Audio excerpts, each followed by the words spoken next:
to present this bill to the legislature.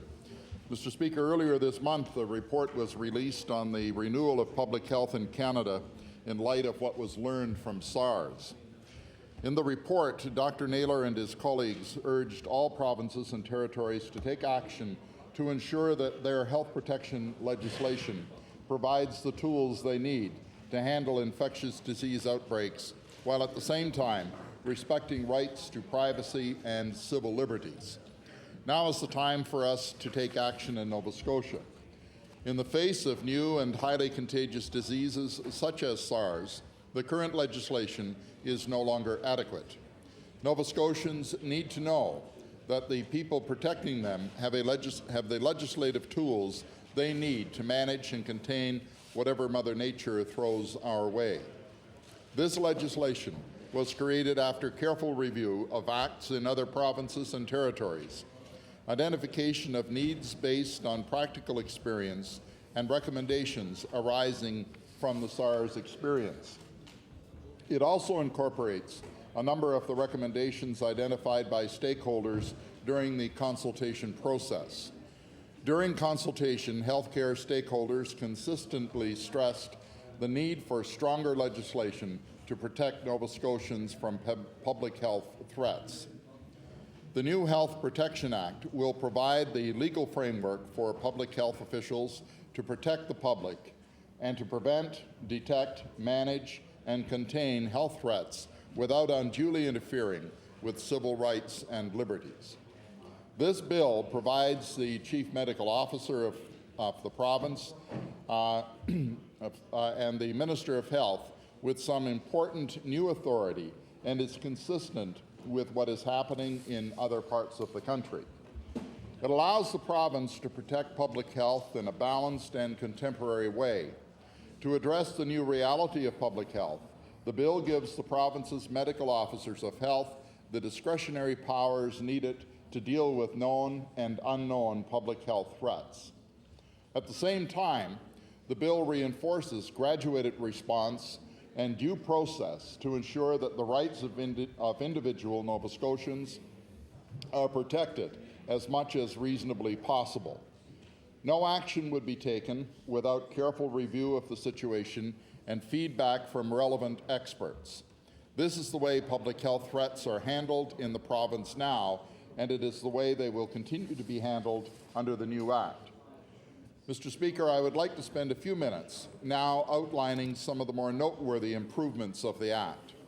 One of the most significant changes to the Act is the ability of the Minister of Health to declare a public health emergency if there is a serious and imminent threat to health and the usual measures just aren't sufficient.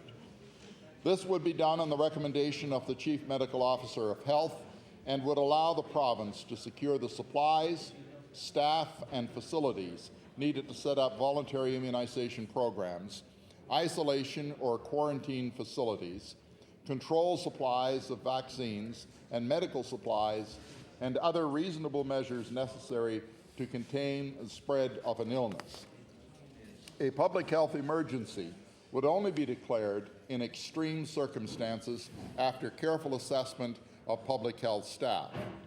It is a power we hope won't ever need to be used, but it does need to be included to allow us to act more quickly and more effectively in a localized public health emergency so that it doesn't become a provincial crisis. The new Act will also allow the Medical Officer of Health to temporarily detain a person with a highly communicable disease who is a risk to others and who will not comply with direction from the Medical Officer of Health. The Medical Officer of Health can then seek a court order for a longer-lasting solution, and the patient has the right to appeal to the courts. This is also consistent with what is happening in other provinces. What it means for Nova Scotians is that a person identified as having a dangerous and highly contagious disease will be isolated from the public at a critical time, not sitting next to them on crowded buses, in workplaces, or at a place of worship. Detaining someone is not an action that the province would take lightly. and it is one that would be used only if absolutely necessary. It is intended solely for the protection of the public from someone with a dangerous and infectious disease who refuses to protect themselves and others by receiving treatment or isolating themselves. While there is obviously much more to the bill, this highlights the more significant changes in the new health protection legislation. In addition to these changes, the bill consolidates existing legislation on food safety under the Health Protection Act. Enforcement of food safety regulations will continue to be the responsibility of the Department of Agriculture and Fisheries. Enforcement of water and environmental regulations will continue to be the responsibility of the Department of Environment and Labor. We continue to work closely with our colleagues in these departments to protect Nova Scotians from public health threats in food, air, and water. It is a relationship that works well and one that we will maintain through this legislation. In summary, Mr. Speaker, the Health Protection Act means more protection for Nova Scotians from known and unknown public health threats, while balancing human rights and freedoms. This is the right approach. We have addressed the gaps in the existing legislation and incorporated key learnings from colleagues across the country and beyond to create contemporary and effective legislation that this province needs. We don't want to still be discussing deficiencies in our Health Protection Act when the next health threats hits our province. This is the strong, balanced legislation that we need to protect the health of Nova Scotians. Therefore, I am very pleased to present the bill to the House at this time, and I look forward to the comments of members during this consideration. Thank you, Mr. Speaker. Thank you. Thank you. I recognize the honourable member for Cole Harbour Eastern Passage. Thank you, Mr. Chair. Mr. Speaker, sorry, I'm used to Committee of the Whole. I wanted to get up for a few minutes and discuss second reading of Bill number 26, bill dealing with health protection. And I guess I'm speaking partly as a justice critic because there are civil liberties issues with regard to this legislation, and also partly with regard to health matters as well, and I wanted to have a chance to speak on. I'll start with the civil liberties, ones that come under my critic area. Mr. Chair, there are some pretty strong teeth to this legislation, allowing the health officer for the province to come in and do a lot of things. And we see that in other legislation as well. And I know, talking to some of the media, they pick up on the civil liberties issues pretty easily.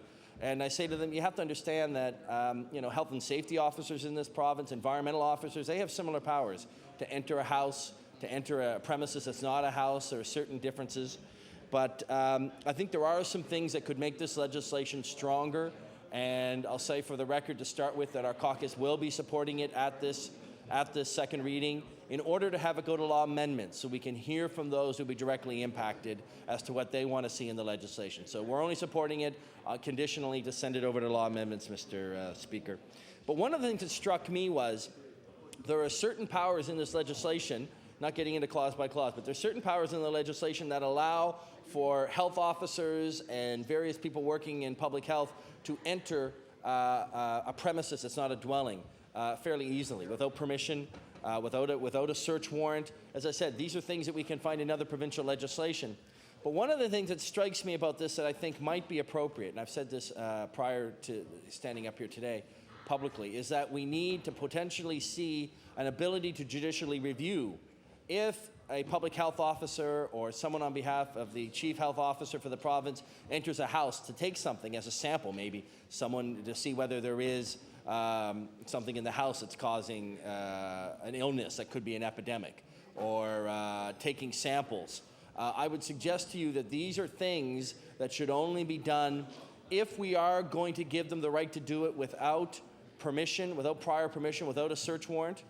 Then, Mr. Speaker, I think it's important that there be some form of judicial review immediately after they go in and search a premises. And you see this in the criminal code in some provisions, where if you go in without a warrant and seize something, It is sealed, and then you go back to a court in order to look at it, to review it, to see whether or not it was legitimate, whether or not, and at that point, the party who had something seized would have an opportunity to have a hearing. That hearing could result in them being offered an opportunity to argue whether it was a reasonable search, whether the search complied with the legislation, whether it complied with the Charter of Rights, and also, Mr. Speaker, whether or not it complied with whether or not it was something that was in the reach or that they could actually seize. And I think that that would at least give some accountability. I think there's always worries when we give government apparatus, give government inspectors powers to come into a premises. It's not a dwelling without permission to come in and to seize things. Obviously, that's a power that has to be tempered, has to be refined, has to be used only where necessary. But where it is used, we need accountability. And having a judicial review afterwards might ensure that we're going to have some opportunity to ensure that there is at least someone out there who's not a part of the government apparatus, someone who's independent, a judge, a justice of the peace, to be able to look at it and determine whether they met the criteria and allow for a hearing. It doesn't have to take months or years. We don't want this tied up in the courts. Obviously, that would defeat the purpose, particularly if there are samples that need to be studied. But literally, these things can be done within hours now that we have a JP Center in this province. These things can be done within days with provincial court judges reviewing. And a judicial review, I think, would be an important process to ensure accountability, to ensure that people's rights are not being unreasonably infringed. And I would suggest, if there's anyone out there from the government listening, that might be something to think about. And again, we'll listen to law amendments to see what civil libertarians and others have to say about it. I think one of the other big problems with this legislation is that this is legislation that is meant to deal with what do we do in a crisis? What do we do when we have a potential epidemic where we have, and this can come from many sources. We saw with SARS that it can come from a foreign country and be brought into our country. We have a huge rate of immigration in our country, and we have a country that has fairly progressive rules with regard to who can hold passports. So what we have is people coming from other parts of the world, and quite frankly, they could be living in those other parts of the world. We saw with the case of Toronto and SARS that there are many who were living in Hong Kong and commuting to Toronto who brought the disease to Toronto. Well, Mr. Speaker, what's important to reflect upon is that this is legislation that's meant to address those issues, and that's important. No doubt. It's an important principle of government to ensure that we protect people from the potential outbreak of an epidemic, whether it be SARS or tuberculosis, or if it's a terrorist attack, God forbid, something that would be smallpox or something else that could happen. But the point is, why do we mix that, legislation dealing with a crisis and how we deal with it, with legislation that talks about financing government? Because in this legislation, again, not going clause by clause, there are specific provisions that provide for the collection of money. If I have to be detained because I have a disease or potentially have a disease, if I have things taken from me, or there's costs that are accumulated because I'm part of a quarantine, Mr. Speaker, the government has the right to go in and charge me for the costs of that. And quite frankly, that goes against, in my mind, the principles.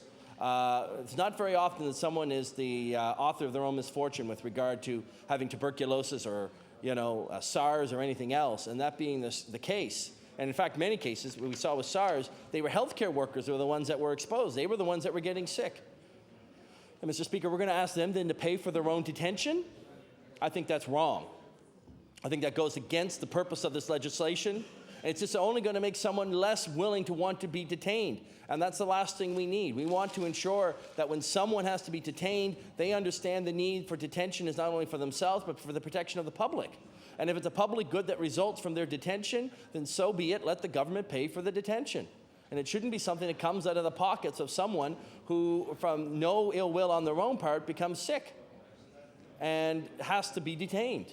This isn't the public good. Let the public purse pay for it. And it's saying that we're going to go and collect that money from an individual, I think, is wrong. I think it's morally wrong, and I would suggest to you it's something in this legislation we definitely want to see changed.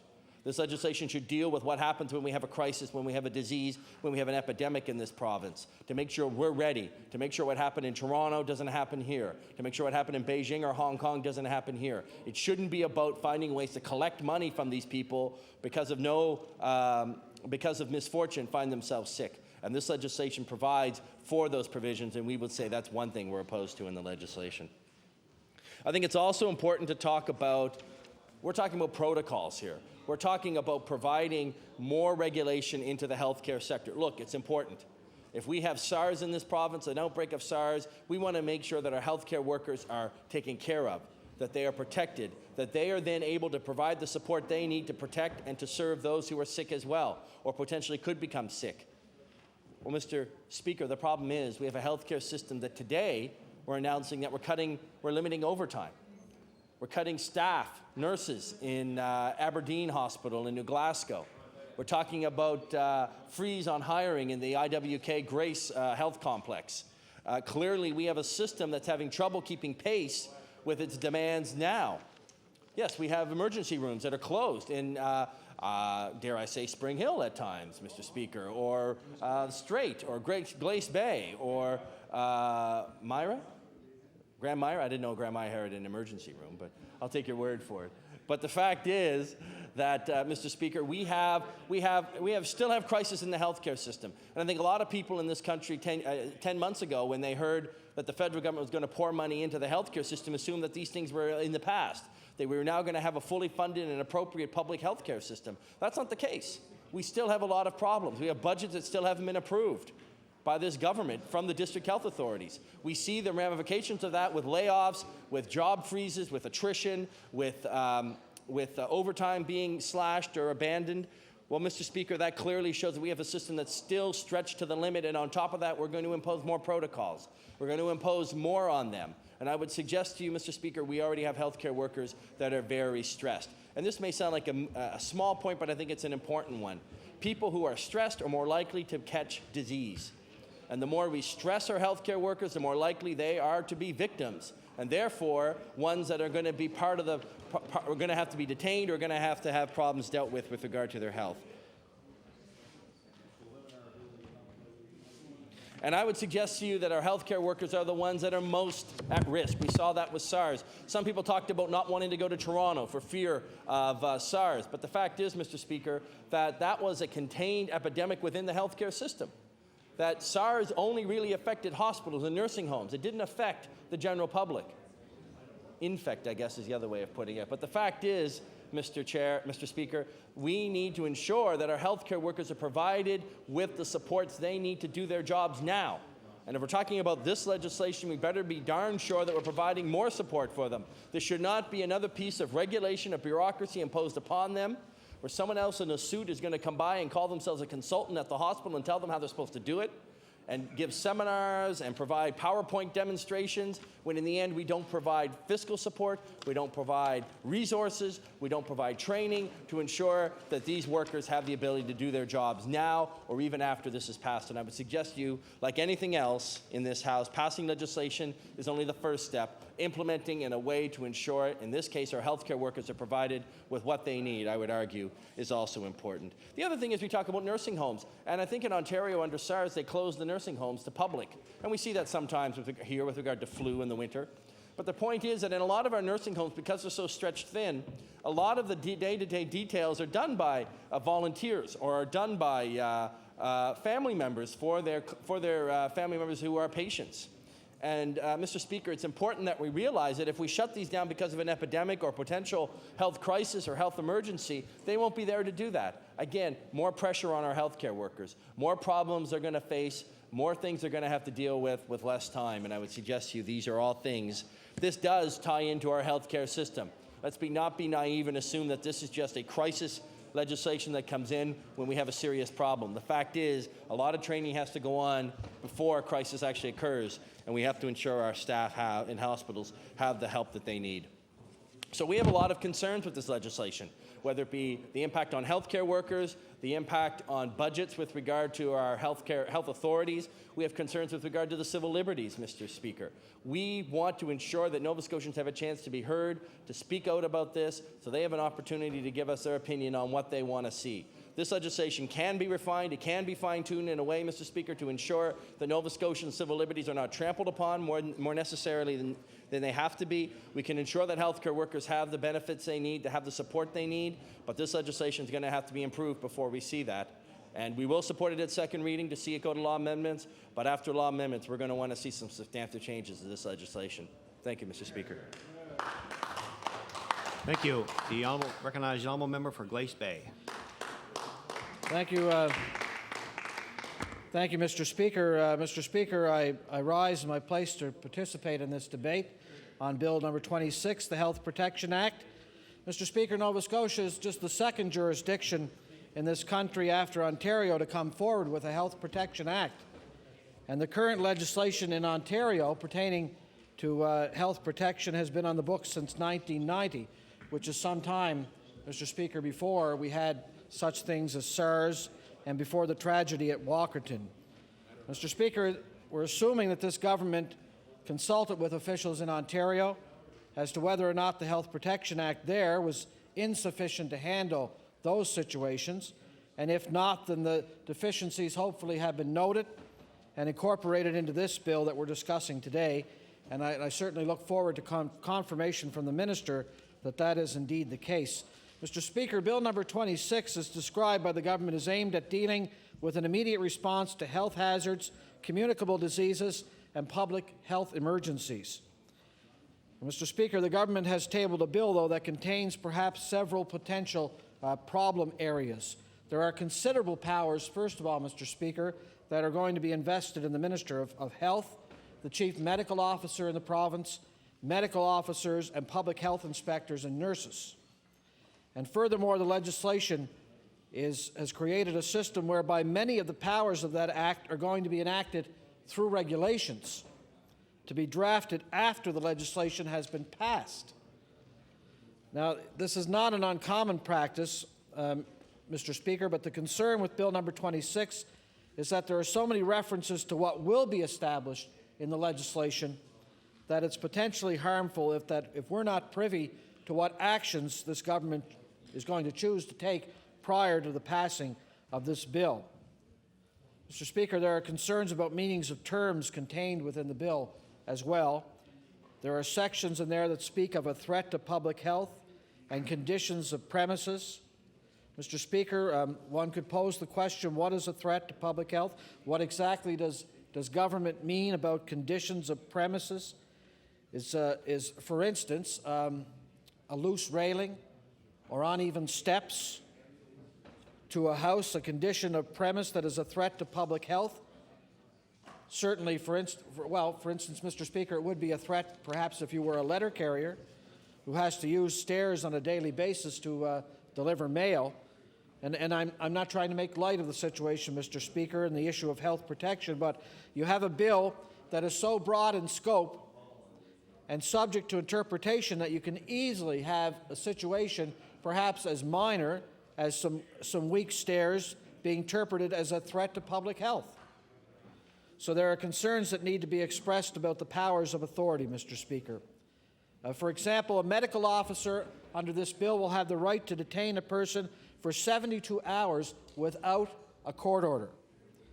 And it's not clear, Mr. Speaker, whether 72 hours was chosen so that a medical officer is able to have further testing conducted on an individual, or whether or not a medical officer already has in his or her possession considerable health information that would justify the necessity of a detention.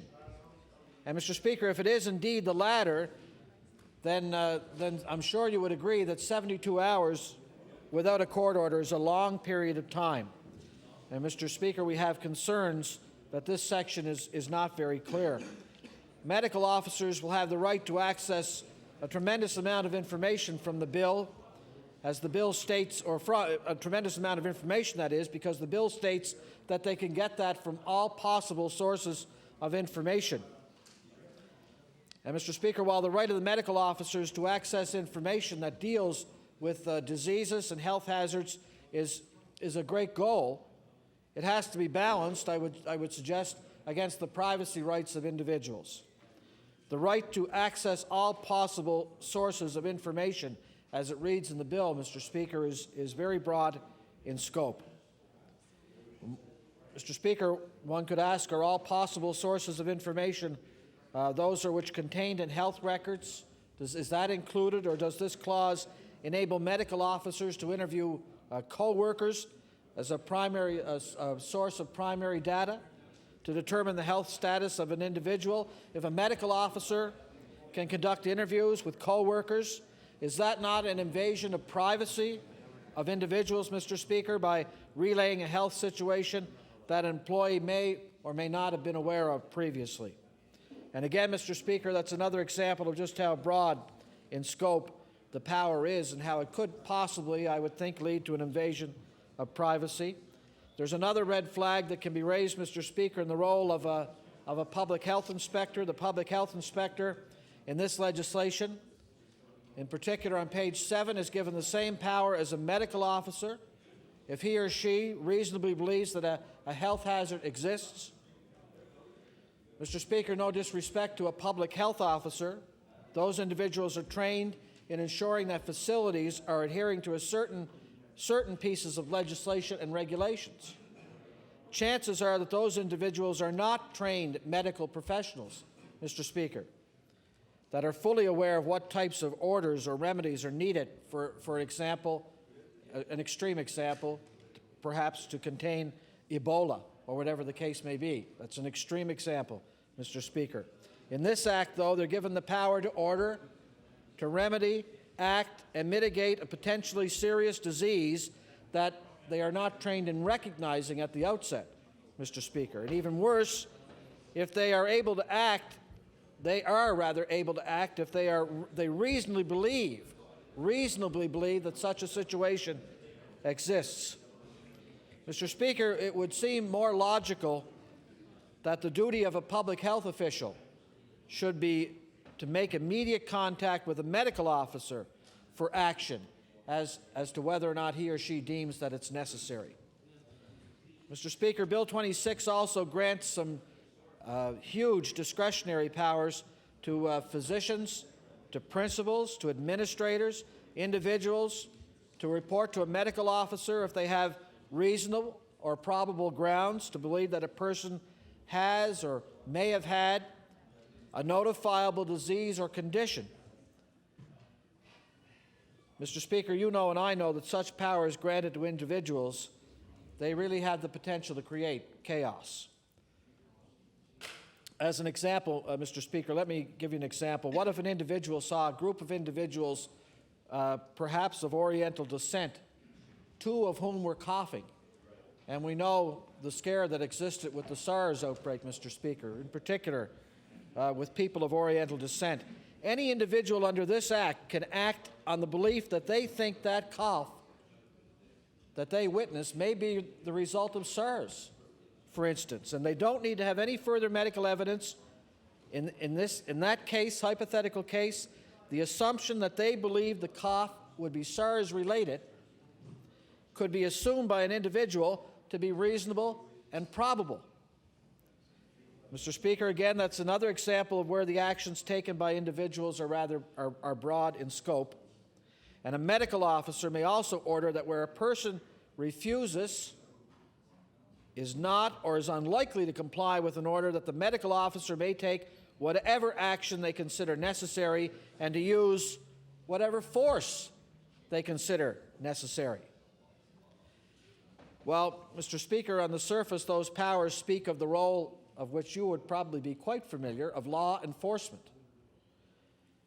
And I would ask the question that can a medical officer physically perhaps harm someone if they feel that this is the only option that he or she would have to detain someone?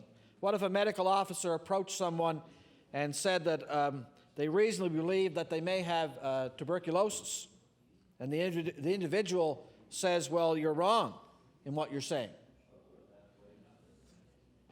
Is the statement that you are wrong in what you are saying enough for a medical officer to determine that that person is unlikely to comply with an order, and as a result, the medical officer would then have free rein to deal with that individual as he or she sees fit? Mr. Speaker, the couple of examples I've given you may sound a little bit extreme to assume that a medical officer, a health officer, would physically harm someone on a suspicion that they may or may not comply. But that, as the legislation is written in this bill now, Mr. Speaker, they can do so. There is a section of the Act that deals with public health emergencies as well, Mr. Speaker. In that particular section, if a health officer believes that a public health emergency exists and special measures are needed to deal with the emergency, the chief medical officer must report that to the Minister of Health, who then may or may not declare a public health emergency for all or any part of the province. Mr. Speaker, it would appear that the discretion to declare a public health emergency rests with the Minister. And the Minister of Health, whomever he or she may be, may decide that that particular public health emergency involves an institution or a business whose reputation could be harmed if a public health emergency was declared. So, Mr. Speaker, he or she could make a decision perhaps to hold back on declaring it a public health emergency, even though, if all of the evidence is there, all of the evidence is available, and indicates that an emergency actually does exist. It's that type of power, Mr. Speaker, that is so broad, and it could invalidate all of the protection for public health that is currently contained within this bill.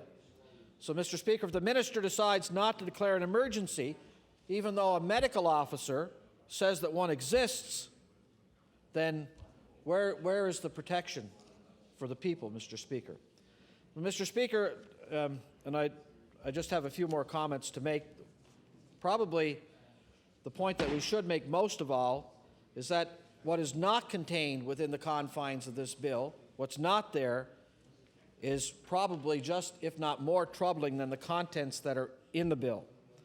One just has to look at the Health Protection Act in Ontario, for instance, to know that the title of the bill is the Health Protection and Promotion Act. This government is willing to talk about all of the great things that they've done with health promotion in the past, but they're unwilling to incorporate it in the very sections of Bill 26. And Mr. Speaker, the Public Health Association of Nova Scotia has expressed that very concern to the Minister of Health towards the end of September, but yet we haven't seen any concrete action whatsoever by this government to address those concerns. And the Public Health Association of Nova Scotia expressed concerns about a very short timeline for consultation as well, which is an area that I'm going to touch on in my closing remarks. The Public Health Association of Nova Scotia felt that the present draft is too narrowly focused on health protection only. Public health services and programs are, as we know, much broader in scope than just health protection. Mr. Speaker, the government has the opportunity to include the areas of health surveillance, preventing injuries, promoting and encouraging healthy behaviors, all those areas that are addressed in the legislation in Ontario, all areas that are vital and they're necessary for a healthier population, but yet this government in this bill has been extremely silent on addressing those very important issues. And again, the Public Health Association of Nova Scotia mentioned that the health protection functions continue to require a complex matrix of departments and agencies. And Mr. Speaker, those concerns, they were expressed to the Minister in September. They have never been translated to make a stronger bill. So we find ourselves debating a piece of legislation that could be more integrated. It could provide for a more efficient public health system, yet it's not what we're dealing with, Mr. Speaker. And we find it necessary, finally, to comment on the issue of consultation as well. And I find myself wondering how extensive the consultation has been with respect to this bill. For example, Mr. Speaker, were police, regional, local police, RCMP contacted about the roles that they may or may not play in effectively discharging the requirements of this bill? Are they aware, for example, Mr. Speaker, that a medical officer can take whatever force he or she... Young member for Glace Bay has the floor. Thank you, Mr. Speaker. As I said, wondering if the police and RCMP were contacted, because a medical officer can take whatever force he or she deems necessary to deal with an individual suspected of having a communicable disease. Have law enforcement officials in this province been contacted as to the powers that a medical officer will now have under this bill? And, Mr. Speaker, talk about consultation. What about the Nova Scotia Nurses Union? I know for a fact, Mr. Speaker, that they have not been consulted on this bill.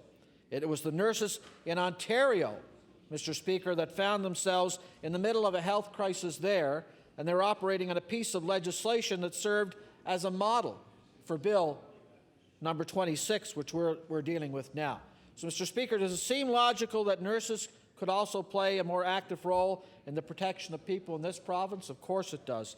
And indeed, they have the ability under the Act to protect their own health. Mr. Speaker, what about the medical society and physicians? Have they been consulted? How are they integrated into this bill?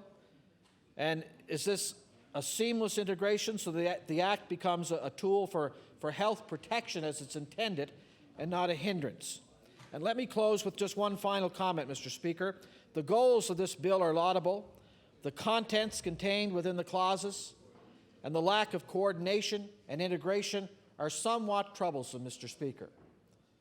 So we look forward to sending the bill to law amendments, where hopefully all of these issues are going to be addressed in the best interests of not only protecting the health of Nova Scotians, but in creating a better, more integrated, more comprehensive piece of legislation before this House. Thank you very much, Mr. Speaker.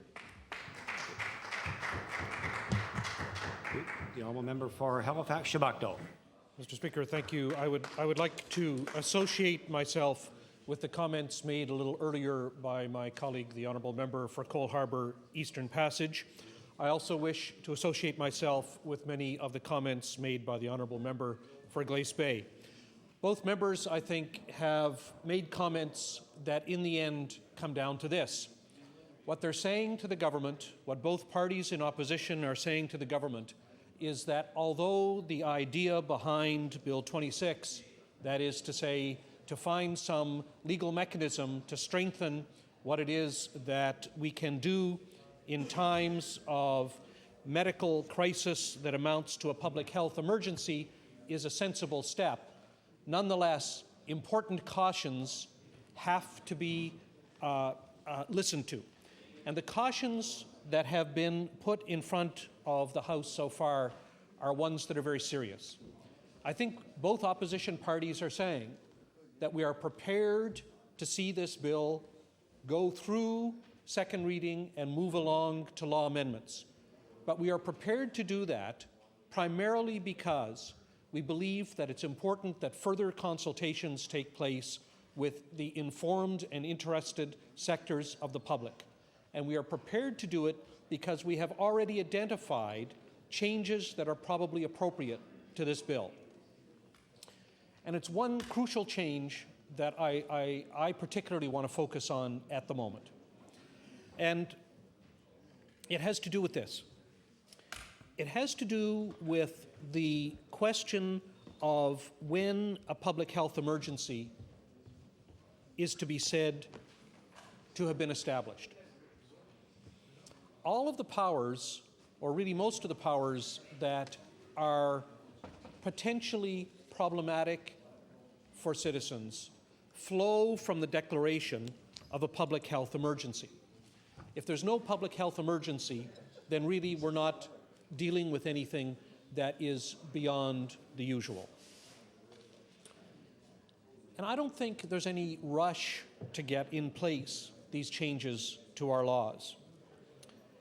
When it's clear that the motivating factor for the bill is the recent experience, primarily in Ontario, with the outbreak of SARS. And yet, as I understand it, the main problems, to the extent that there were problems, in terms of the public authorities' response, had very little to do with defects in the legal regime. To the extent that there were problems, they had to do with confusion over who was in charge. There was question of who was in charge federally and what their authority was. There was a confusion as to who was in charge provincially and what their authority was. There was some confusion as to who was in charge municipally and what their authority was. Furthermore, there were problems of communication among those different players. But in the end, there was very high performance, and the crisis was dealt with and continues to be dealt with in a very professional fashion. As I understand it, the problem wasn't the lack of legal authority.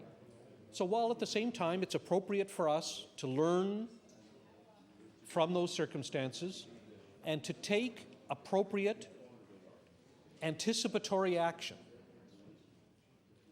There's no reason to think that we are in the middle of a crisis. There's no reason to think that this bill has to be enacted immediately. So we do have time to consider what it is that we ought to do. Now, the one main point that concerns me that I've identified so far in Bill 26 is the standard that applies prior to the declaration of a public health emergency. All else flows from this declaration of a public health emergency. Now, by standard, I mean, what is it that the public health officials are supposed to conclude, and upon what evidence? It's our job as legislators not to make the medical decisions, but to set guidelines for those who do make the medical decisions and who make the legal decisions that flow from them. So we have to decide what standard is appropriate. We have to say to the public health authorities, be they the chief medical officer or be they the Minister of Health, what exactly they have to believe and according to what objective standard do they have to arrive at their conclusion.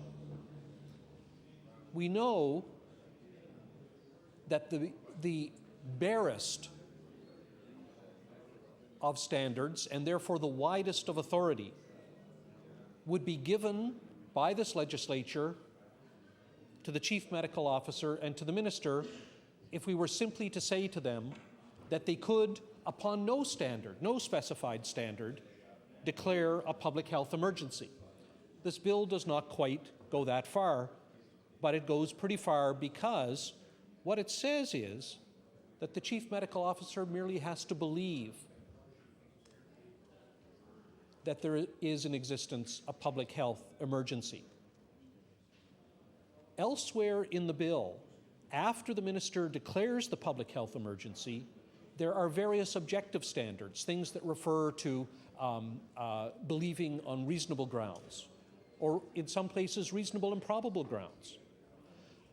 But that is not the case when it comes to the original power, that is, the chief medical officer concluding, believing that there's a public health emergency. No standard is specified. All the chief medical officer is told is that they have to believe that. And I want to draw a contrast between what's provided in this bill with respect to this fundamental first step in the process and what is provided in the Criminal Code of Canada when it comes to authorization of search warrants by a justice of the peace. Now, if we look in the Criminal Code of Canada, section 487, what it says is that a justice who is satisfied by information on oath that there are reasonable grounds to believe, and so on. Now look at that. Look at that language, that there are reasonable grounds to believe. The justice has to be satisfied that there are reasonable grounds to believe. And that's for a search warrant. It's not left to the justice to simply say that he believes. What the criminal code requires is that there be something objective, that there be reasonable grounds. And the law has devised language that's in a continuum. There's unfettered discretion, there is belief, there's belief on reasonable grounds, and there's belief on reasonable and probable grounds. And that language is a continuum. This language in the Criminal Code of Canada is fairly far along that continuum. But the language of our bill for this fundamental decision on the part of the Chief Medical Officer is at the lower end of the continuum. I'm saying that it's not appropriate. What I'm saying is that I think the minister should reconsider how it is that he is addressing this fundamental question under Bill 26. I do not personally believe that it is appropriate that there be such a low standard.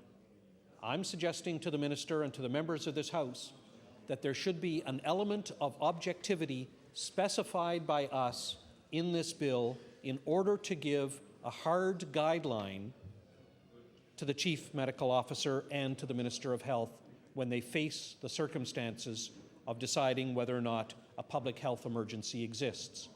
And I know that elsewhere in the bill there is some tough language. But the tough language doesn't change this fundamental part of the decision-making process. And I have to say that when it comes to issues of the balance of what have been called the civil liberties, and to which I would also add the privacy rights of individuals in society, compared with what are sometimes perceived to be the collective rights of all of us, our Department of Health and other departments of health elsewhere on our continent have not always made the right choice. And I want to give a couple of examples. What we're dealing with in this bill has to do, in essence, with the instrument of quarantine in the end, or other associated remedies that might be appropriate in certain public health emergencies. And yet, the history of quarantines is full of examples in which inappropriate standards were applied. The history is full of examples of circumstances in which the prejudices of society sometimes come to the fore. The history of quarantines and other associated health actions is full of examples where something approaching public hysteria took over. And I worry about that. We should all worry about that. This bill is the opportunity to set in place a mechanism that will balance in an appropriate way the rights to privacy, the rights to civil liberties of the individuals, with the collective needs of society to maintain its health. There's no doubt that it's a balancing process. But I think, for example, about how it is that even this province, not so long ago, dealt with mental health issues. Until there were various amendments to the Hospitals Act in the 1980s, the circumstances, the law in Nova Scotia was that a person who was believed to have a mental illness and to be dangerous to himself or others could be detained. And certain certificates by physicians could be proof of that. But it was also the case that once detained, the person could be treated without their consent and against their will. That was something which in litigation in the United States was found to be unconstitutional and wrong. That litigation had not taken place in Canada by the time we changed our laws. But the point was that there was such a feeling about mental health issues that the law, as it was structured in the province of Nova Scotia, allowed treatment of mentally ill persons without their consent and against their will. I know this specifically, not just because I read the law as it existed 30 years ago when I first embarked upon the practice of law, but because I had such a case. I was retained at one point by a person who had been confined in the Nova Scotia hospital. He was being given shock treatment without his consent and against his will. On his behalf, I went to court and sought an injunction to stop that. The mere fact of incarceration, I said, does not deprive someone of their civil rights, their civil status. And the judge said, that's not in the statute. And the judge said, what's the point of detaining someone if you can't treat them? They're mentally ill. Now, I think, with respect, that the judge was wrong and had an option of interpreting the law another way and would have set a very interesting precedent in Nova Scotia if he had done so. But he did not, and that was the law in 1974 in Nova Scotia, and remained the law, I think, for a decade until the Hospitals Act was amended to make it clear that special procedures had to be gone through if a mentally ill person was going to be treated without their consent. There had to be a separate assessment of whether they were competent to grant or withhold their consent. There was finally a specific recognition of the difference between those two things. My point, though, is that in society's drive to protect itself, in this case, from a mentally ill person who was thought to be dangerous to themselves or others, and even when motivated by the best of ideals, that is to say, to make someone who is ill better, added perhaps to protect the public, it went too far. What I'm saying is, let's not go too far in the context of this bill. Now, I want to give another example. The other example has to do with how society, including in Nova Scotia, has reacted to AIDS. Now, AIDS is a communicable disease. It's a problematic disease. And there's lots of room for abuse by those who are HIV positive. And unfortunately, there was also room for abuse by the system in attempting to respond to it. And I recall, again, through first-hand experience of dealing with the Department of Health and the Minister of Health, about 12 or 13 years ago, that they were very keen to make sure that if anyone was found to be HIV positive, that this be treated in exactly the same way as any other communicable disease. What that meant was that they were not prepared to allow anonymous testing. And yet, anonymous testing was what the AIDS HIV community was saying that it wanted. What they were telling us was that if their members weren't given anonymous testing, they wouldn't come forward if they suspected that they might be HIV positive and have the testing if they knew that there were going to be negative consequences to them that they weren't yet prepared to deal with.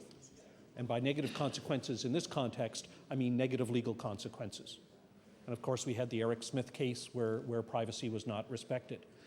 My point is that there has to be a balance between what's sensible, what will work, what respects the privacy and civil liberties of individuals, and at the same time is efficacious in terms of public health. And in the case of HIV, AIDS, I think at that time, a dozen years ago, the Department of Health, our Department of Health, was going too far in the wrong direction, and it took a long time for them to move off of that hard position. What I don't want is that we make the same error here, or a similar error. So this is the problem I have. Problem I have is that I think the bill, as it's presented to us, does go a bit too far. I remind the minister, and I ask him to think about this issue of a continuum of standards. It's our obligation as legislators to choose where on the continuum of standards of decision-making we want the Minister of Health and his advisor, the Chief Medical Officer, to place themselves.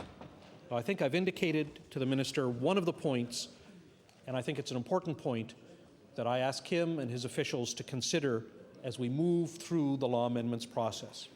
That said, I thank you for the opportunity to speak to this. We will, as was already indicated, be voting in favor of this upon second reading only for purposes of further consultation and more detailed scrutiny. Thank you. Recognize the Honourable Minister of Health is to close debate on Bill number 26. Honourable Minister of Health. Thank you very much, Mr. Speaker, and I want to thank members for their participation in this debate. And indeed, they have all put their finger on the real challenge that exists in legislation such as this, the challenge between being able to act quickly and effectively in order to respond to a threat that could threaten the lives of thousands of Nova Scotians versus the individual rights, and that is, indeed is a very significant challenge. And we, all of us, I believe, have to recognize that in the final analysis, it's extremely important that those who are charged with ensuring that our public health is protected have the capacity to operate as effectively and as quickly as possible. Mr. Speaker, I want to point out to honourable members, it was mentioned to me that they don't notice any staff in the gallery taking notes with respect to the debate, and I want to assure members that the staff are indeed watching the debate through the magic of the internet and television, and they are indeed taking very extensive notes based on the debate that was presented this evening. And indeed, there may be somebody up in the gallery that I'm not able to. I can't see all of the gallery from this corner, but yeah. So, Mr. Speaker, a number of points were raised with respect to the Ontario legislation. I can tell the House that that we indeed did watch very carefully the Ontario legislation and the amendments, recent amendments referred to as the SARS amendments to that legislation, and looked at that. With respect to consultation, there was, Mr. Speaker, consultation with police forces through the Department of Justice and those in the Department of Justice that interact with police forces in the province. There was consultation with the College of Physicians and Surgeons. They were involved in the consultation piece. There was consultation with Order, please. Honourable Minister of Health has the floor.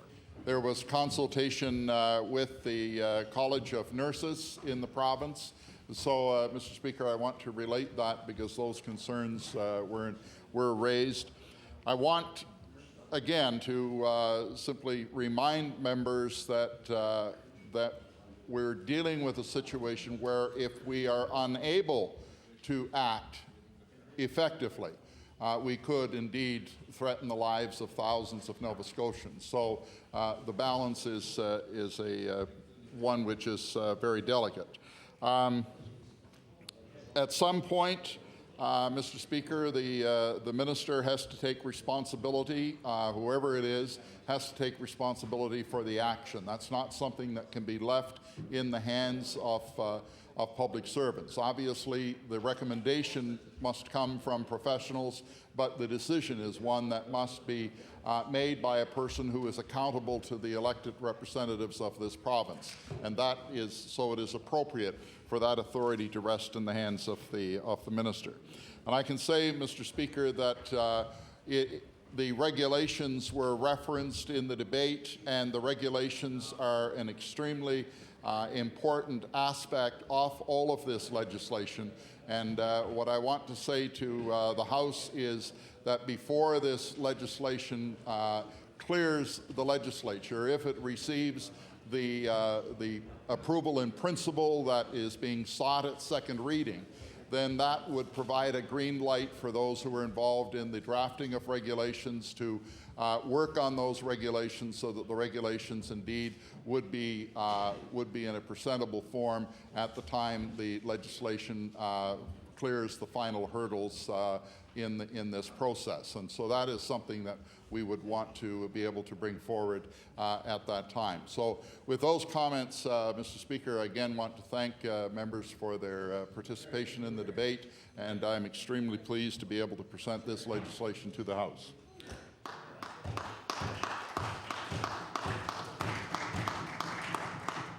The motion is for second reading of Bill number 26. The House ready for the question? All those in favor say aye. Aye. Countermanded nay. Motion is carried. Bill 26, entitled An Act to Provide for the Protection of Health. Order the bill be passed to the Committee on Law Amendments. The Honourable Government House Leader. Speaker, would you please call the order of business government motions? Government motions. Mr. Speaker, I move that the adjourned debate on the address and reply to the speech on the throne be now resumed. The address and reply, I recognize the honourable member for Halifax Atlantic.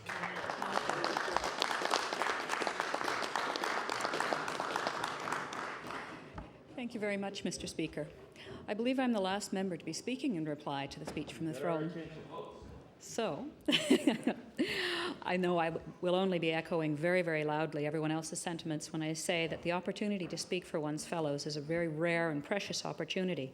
And as the business of the session is drawing towards a close, I realize how fleeting is this chance, as it is in any aspect of life, and how very privileged one is to have this. This chance in this case to speak in this legislature comes from the dedication of many who sacrificed their summer holidays and a great deal of time beforehand to tramp the streets with and without me in pursuit of this. I should thank particularly my family, first of all, my mother, my brother, and my daughters, who sacrificed not only their summer holidays, but some of the conveniences of home in order to put their voice in for this particular part of the political process. I should thank, too, a great many friends who lent their support before, during, and after the campaign. And most particularly, I would like to say thank you to one friend, perhaps to her family, most of all. That was Mary Lou Ellerton, who was one of the first people to say to me, yes, you could do this, and I would support you, who said that she would come campaigning with me, who made a campaign contribution before the calling of the election, who refused to date that check for after the calling of the campaign contribution, who was not available to come campaigning with me, and whom I discovered 15, 20 minutes before the close of the polls on August the 5th had passed away the preceding day. She knew she was ill. She was not going to burden me with that. But she lent her support. And to Mary Lou and to her husband Nathan and her daughter Caroline, I would like to say thank you very, very much. You were very, very generous to the very end.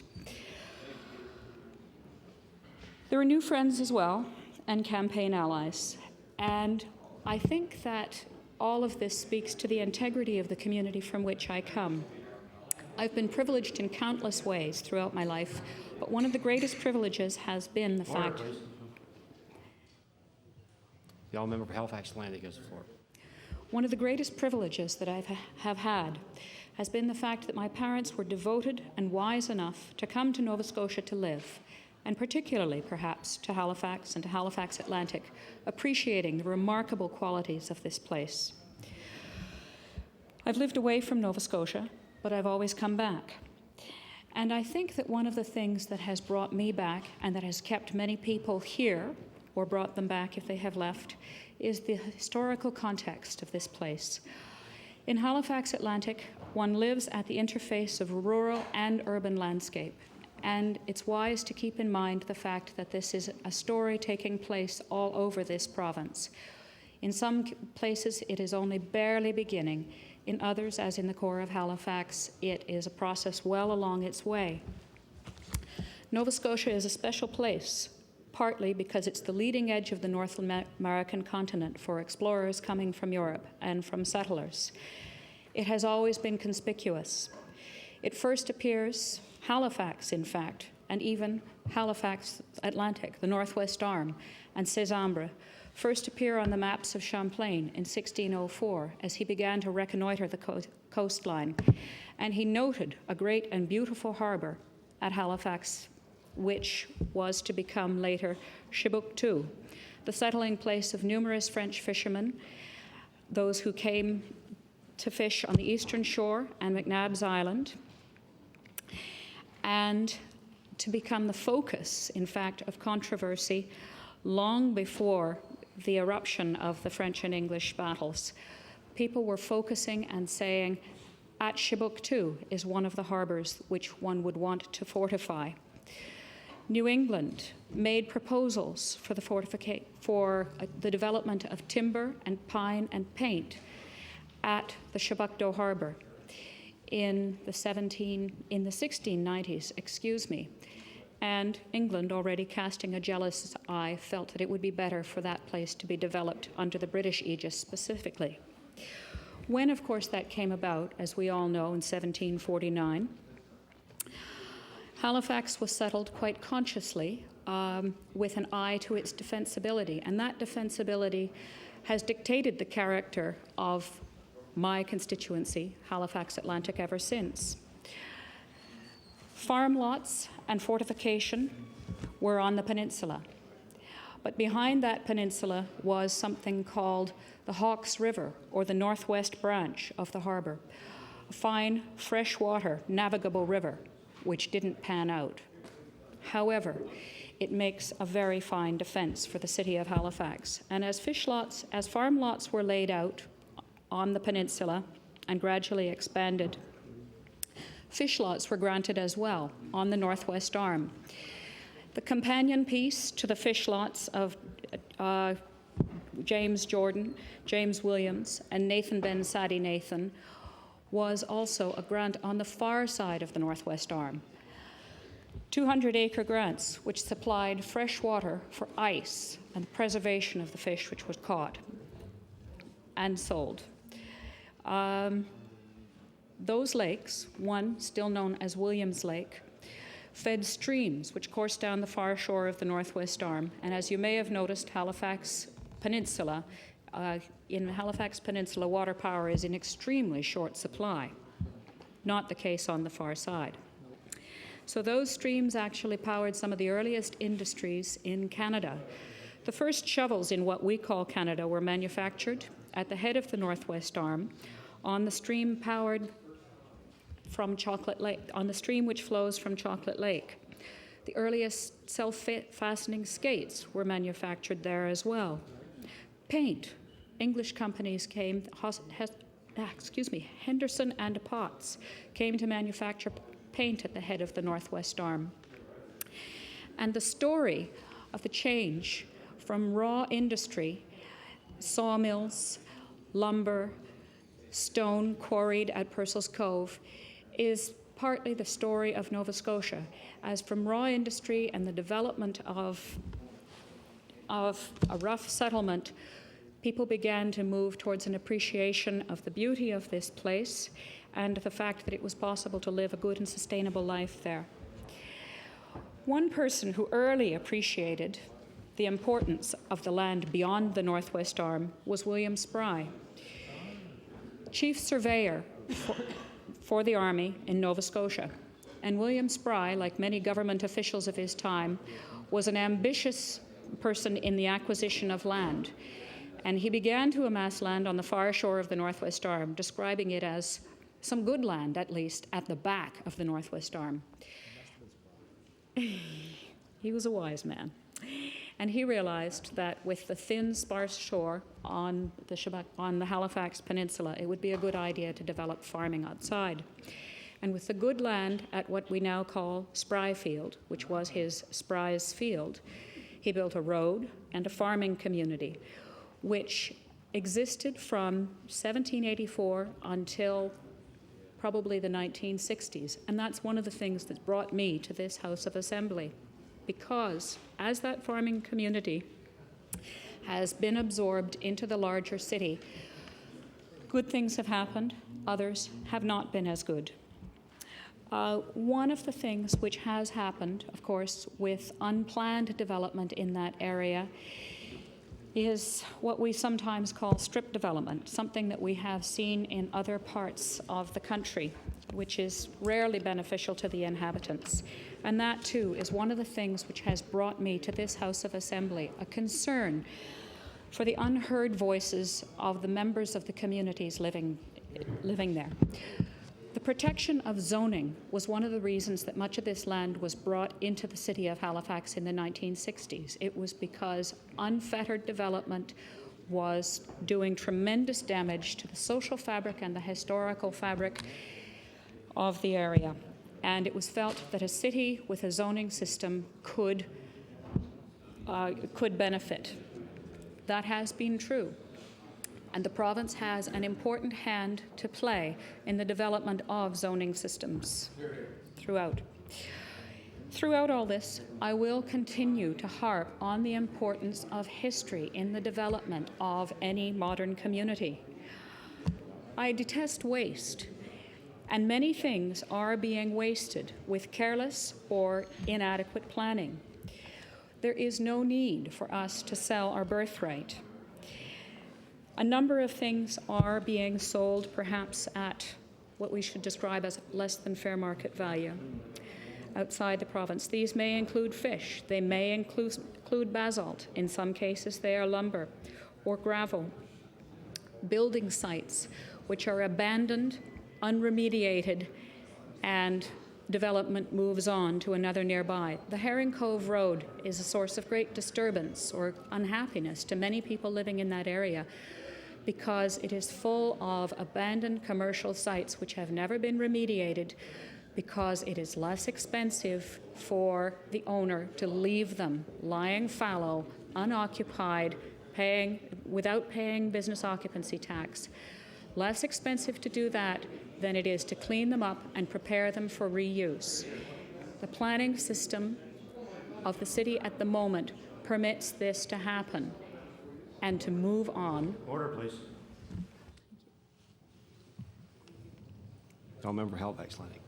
The planning system, as it exists at this moment, permits this to happen over the objections of the people of this community. And once again, the province has a very important part to play in ensuring that institutional deafness is not a part of municipal or provincial government.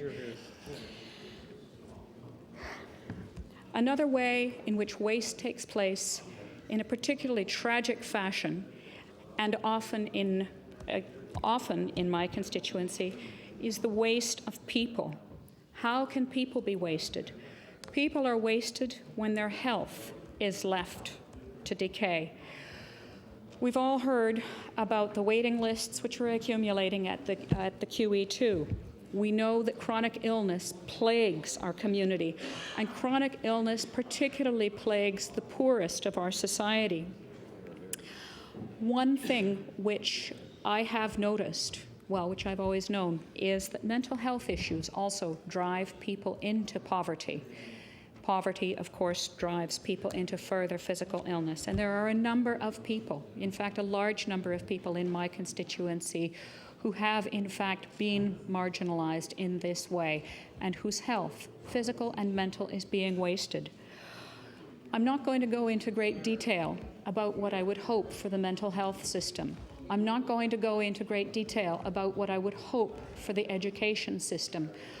But I will say that a functional education, a useful education that works for the person who is being educated or brought out of themselves is crucial to ensuring mental health. And mental health is crucial to ensuring that the person is not wasted. You may remember there was a wonderful advertisement campaign for the NAACP in the United States many years ago. It was just a photograph of a face, and it was just, a mind is a terrible thing to waste. Yeah. And I think that's something that we must remember. Minds are wasted in mental illness and in inadequate education. Education needs to be both financially and socially accessible and appropriate. I'll also say something else about mental health, which I may never have a chance to say again, although you've maybe heard me hint at it. Sleep. I am a great believer in the importance of sleep, and perhaps this will be my only chance to say this, but, you know, there are those who say that legislated napping is where it's at. It may seem funny, but, you know, I do know people who smoke because a smoke break is a guaranteed break from the workday. I know people who have taken up cigarettes. I saw a flip chart the other day in a workplace. What are the good things about smoking? The break.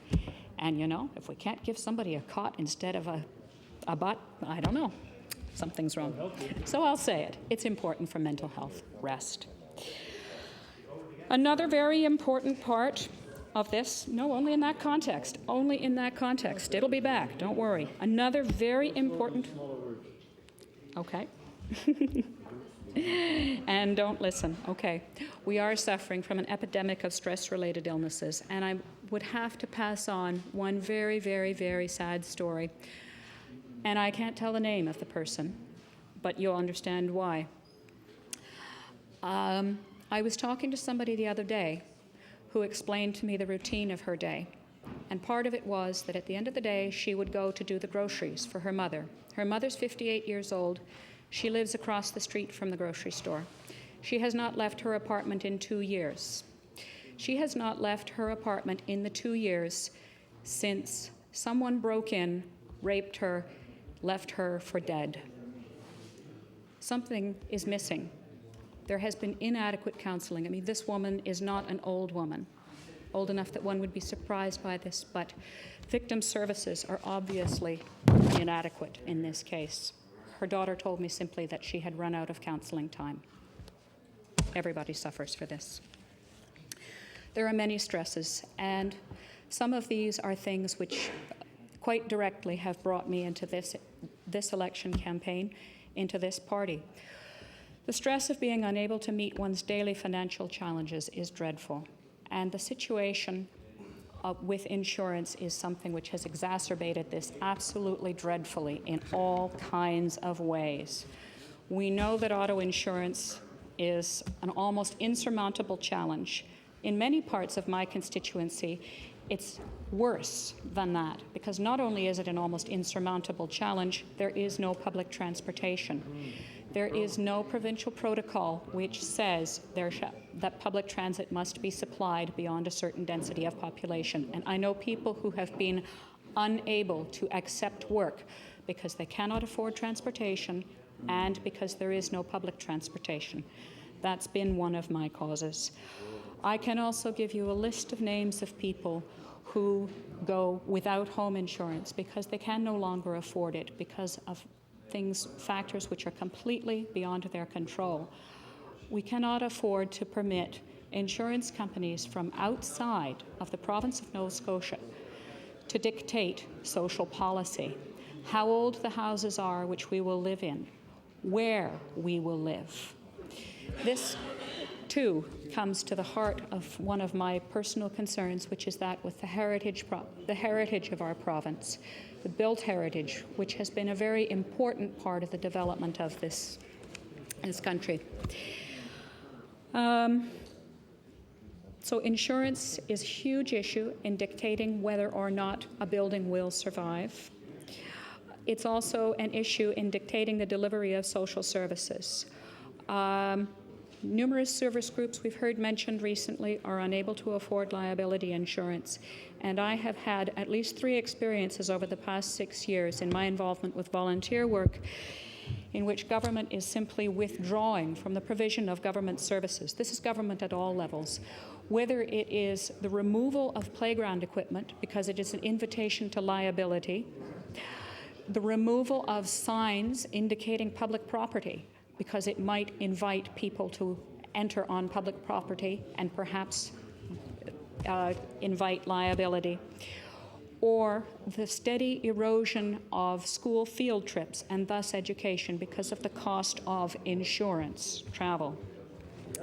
It's also a factor for the school boards in the provision of after-school programming. And I think it's very, very important that throughout this, we look at the involvement of insurance companies from outside the province. And I distinguish that not out of xenophobia, but because the origin of insurance is in mutual insurance. It is insurance in which the carrier has a direct stake. Mutual insurance was groups of ship owners mutually insuring cargoes, cooperative insurance, and so on, and we need to actually remember that. I'm going to wrap up now, but I will say once again that I think it's very important that we as a government ensure that the people, the cultural resources, the natural resources, and the raw resources of this province are not wasted by inattention. Thank you very much.